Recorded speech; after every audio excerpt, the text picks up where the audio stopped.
We are going to discuss personal grooming today. I have in front of me a few things that I think and I see on a regular basis that people do tend to forget sometimes when it comes to different things that they could be doing to improve their personal grooming.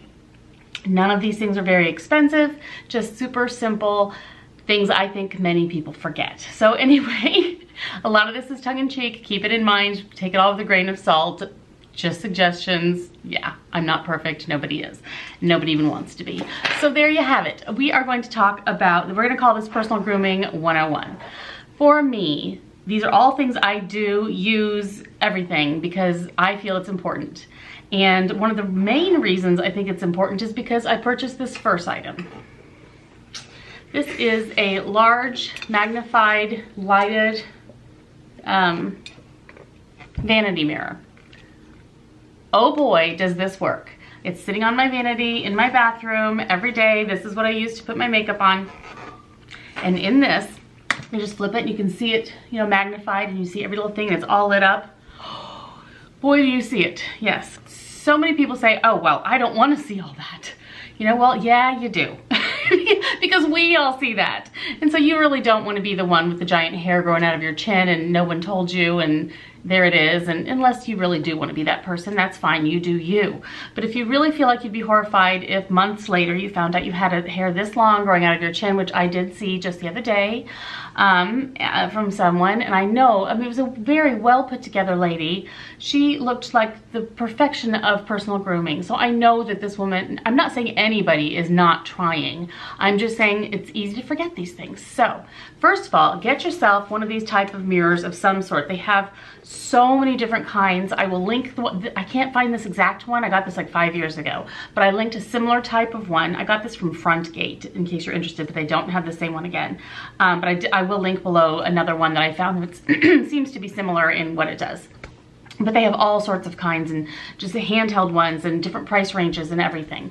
But I suggest it to have a light if you can and to have a magnified side because that really makes a difference in what you can see.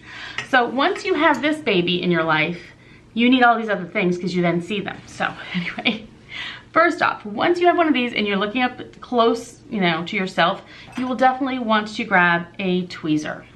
Now, a tweezer can be used for so many things, and I personally love the kind of has this kind of a slanted tip that works the best for me.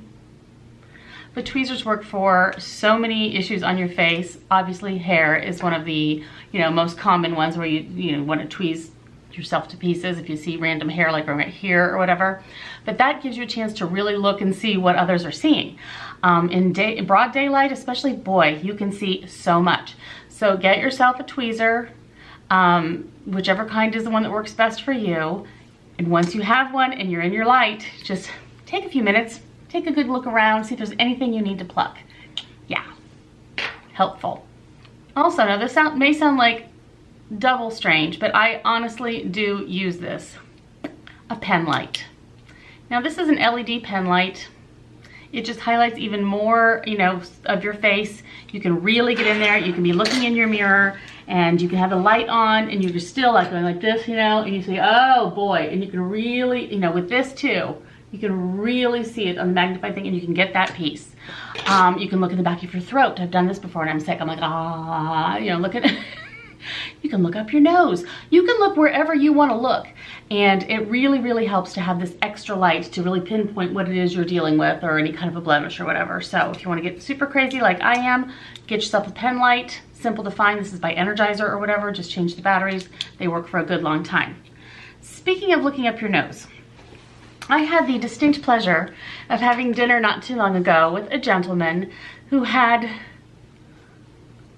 an incredible, fascinating amount of hair growing out of his nose. And it was interesting. It was hard not to look and hard not to stare, but you certainly don't want to while you're having dinner. But anyway, that's just highlighted the fact of how important it is, men and women, to have a nose hair trimmer. Now, women, generally, this is not an issue for us much at all. I know some women have said that around turning 40 or so, they'll notice one or two, you know, getting a little below the line. and so forth, and you can see them. Well, you can either pluck them, which will make your eyes water like crazy, or you can, you know, have one of these around that you can occasionally use. So I have linked the kind below that I really like. This is another one I have that I happen to be able to find at the moment that I don't like quite as well. But it's just simple. You turn it on, you do your nose hairs, you clean, you rinse it. Ugh. It's simple, and it takes care of the business. And ladies, if you just take a good look at your husband the next time you're sitting next to him, look at him from every angle. He's just gonna think you're in love, but just be looking at him and checking him out. Look for that stuff. And ear hairs too. Oh my gosh, the hair that can grow out of men's ears. You know, this gentleman that I'm telling about, you know, that too. So anyway, he really could have used one of these, and I certainly wasn't going to be the one to point it out, of course, no. But yeah, we all need to kind of look out for one another, and so let's take a look and make sure that all the people, all our loved ones, have that taken care of. Now, also, when you're up close and personal in your mirror, you might see a blemish or two, which occasionally happens. And I have a couple of these little tools. And I know you're not supposed to pop zits, and I know you're not supposed to do this, that, and the next thing, or it makes it scar, whatever. But, you know, once you've been around long enough and you've dealt with occasional pieces of, you know, acne and blemishes, you kind of know at what stage you can mess with it without it scarring, right? Not too soon. You have to wait till, you know, it develops a little bit or whatever. But then it's so much better than trying to like pinch, you know, because that would have a more, you know, bigger chance of causing bacteria and whatnot. If you really need to get rid of something awful, this type of these tools work just wonders. They're extractors, comedone extractors. This one has a very sharp point at the end you can pop, and then the little circle thing that you can just like squeeze against. Let it. Have any of you watched Dr. Pimple Popper's videos? I was introduced by my daughter. She found them one day and she's like, "Oh Mom, you have to see this." So I started watching and I was, you know, completely grossed out. It was the nastiest thing ever. And then I got fascinated. And then I watched some more.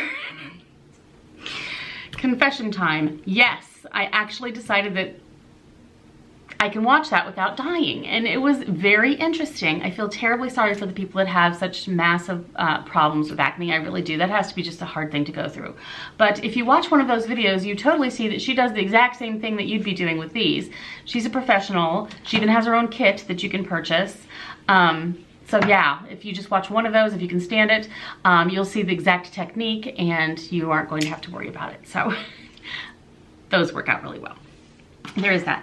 Now, once also you are up that close and personal with yourself in the mirror, this may just be mostly a personal thing, but I see it on so many people that I'm interacting with during the day. I am a dental floss fanatic. I floss and I floss and I floss. Yeah, I mean, when I go for my dental cleanings, the dentist never has anything to like scrape or clean because there's nothing there because I've always flossed all of that away. To me, whenever I'm out and about and I'm talking to someone and I just see that whole buildup between, I just want to I just want to like tie them down to the ground and floss them. Honestly, ugh. Because just, even after you've just brushed your teeth, you're like, I brush my teeth all the time, I'm fine, you know? Brush your teeth, then come at yourself with some floss, and then look at what's on those little tiny little bits that are on there under a microscope. That's a whole city. So anyway, not that I'm a germaphobe, I'm really, really not, but to have all that nastiness between your teeth is just not necessary. It's just not. My favorite kind happens to be the Johnson & Johnson Reach with the mint flavored, the waxed one. You use whatever you want. For that matter, if you want to get a little professional dental cleaning thingy with a pick, you can go all kinds of crazy and do that too.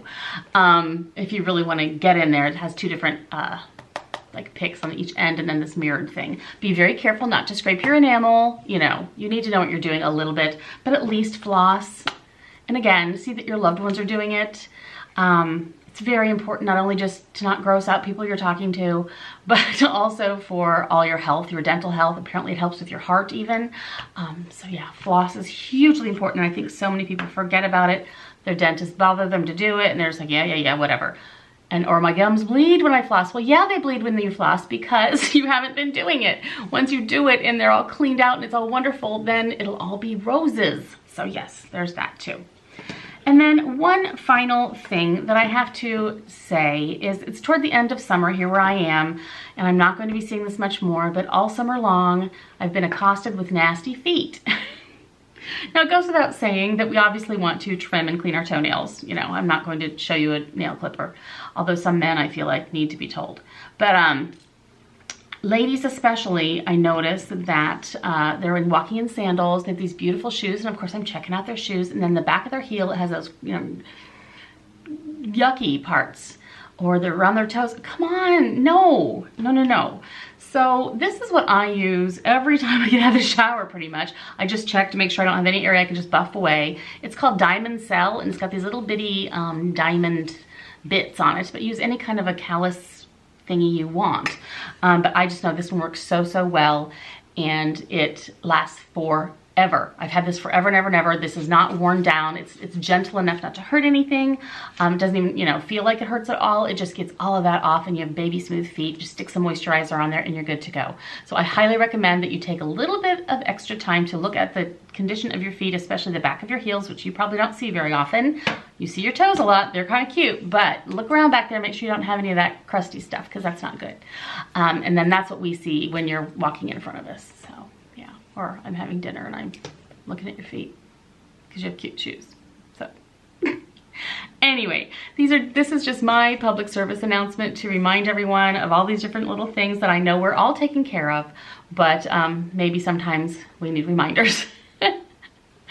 So anyway, thank you again so much for joining me. I will link all my junk below, but you find whatever parts and pieces of this that you might need. I'm sure they're easy to find, and I will talk to you guys real soon. Thanks.